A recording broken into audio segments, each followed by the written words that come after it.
Om Swastiastu. Perkenalkan saya Yunda Sari Dewi dari kelas 1.2 dengan nomor absen 1 NIM 049. Yang mana pada kesempatan kali ini saya akan membahas mengenai sistem integumen, yaitu kulit. Nah, seluruh tubuh manusia bagian terluarnya itu terbungkus oleh suatu sistem yang disebut dengan sistem integumen. Nah, di mana sistem integumen ini sendiri terdiri dari organ terbesar di dalam tubuh, yaitu kulit. Kulit merupakan organ tubuh paling besar yang melapisi seluruh bagian permukaan tubuh, membungkus daging dan serta organ-organ yang ada di dalamnya.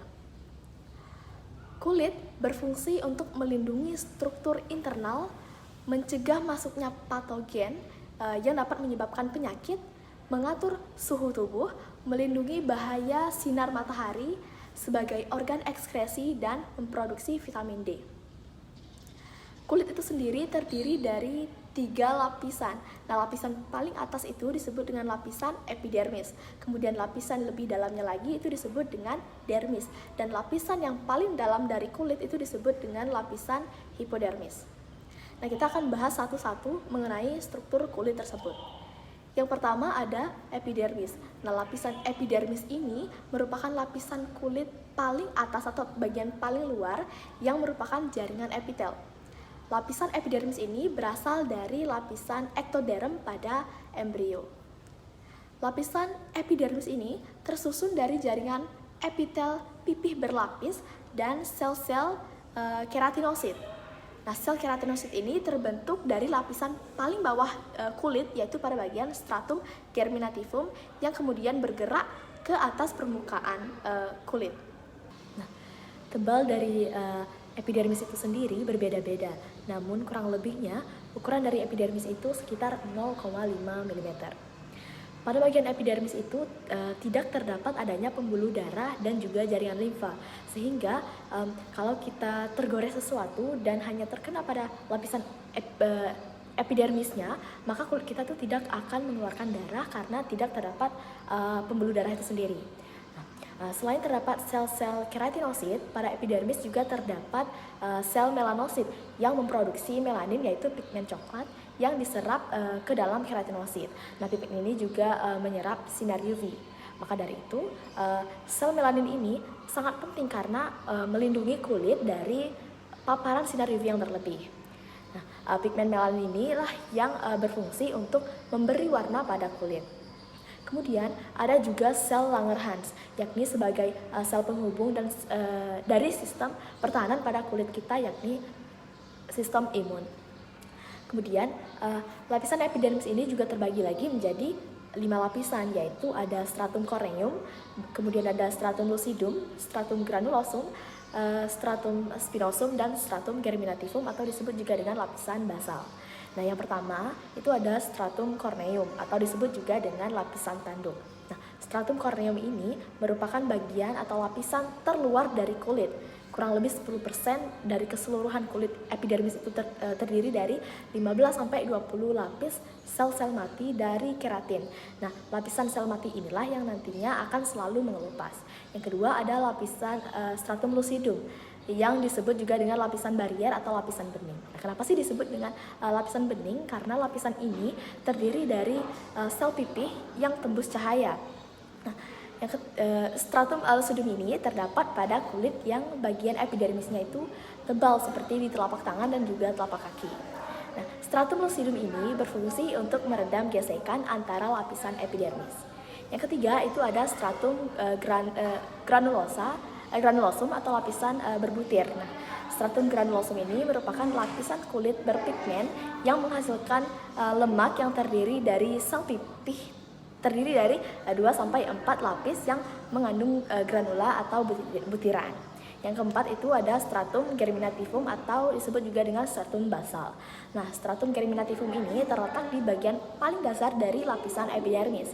Bagian germinativum inilah yang menghasilkan atau memproduksi sel-sel keratinosit. Bagian ini akan terus aktif membelah untuk menggantikan sel-sel kulit mati pada lapisan paling atas atau pada lapisan corneum. Nah, sekarang kita lanjut lagi nih di bagian yang lebih dalamnya lagi dari bagian epidermis, yakni di lapisan dermis, yang mana lapisan dermis ini lebih tebal nih ukurannya dari lapisan epidermis. Nah, dermis ini tersusun dari jaringan ikat padat yang berasal dari lapisan mesoderm embrio kita. Nah, penyusun utama dari dermis itu sendiri sebagian besar adalah kolagen.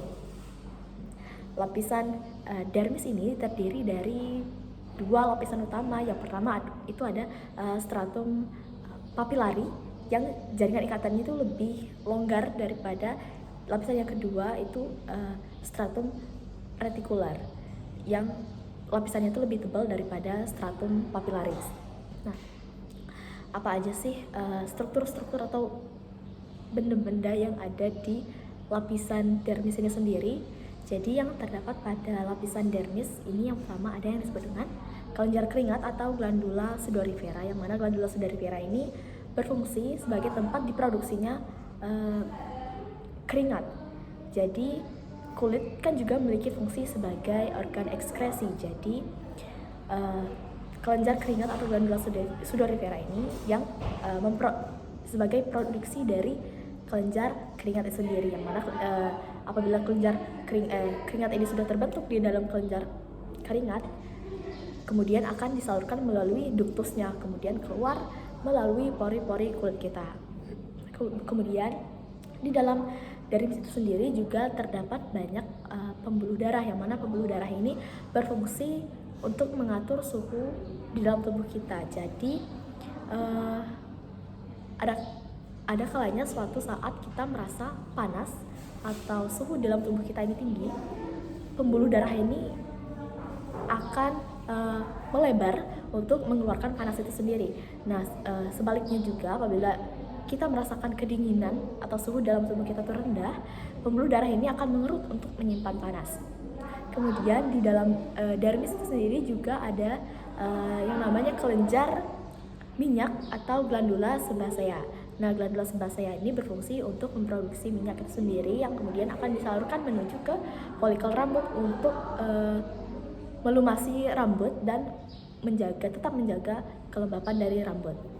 Kemudian ada juga yang namanya otot arektor pili, yang mana otot arektor pili ini berfungsi untuk menggerakkan rambut.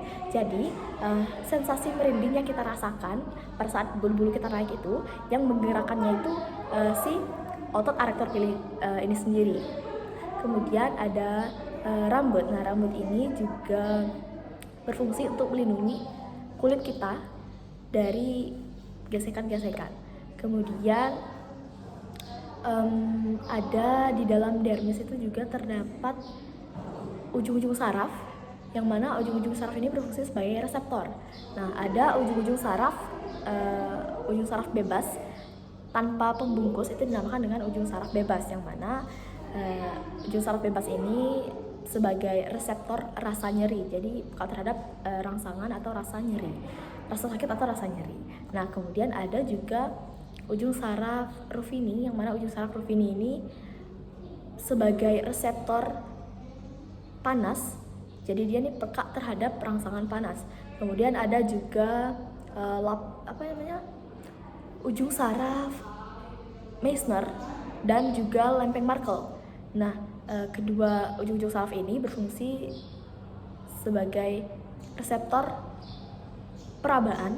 Jadi mereka berdua ini peka terhadap rangsangan sentuhan. Kemudian sentuhan yang halus ya.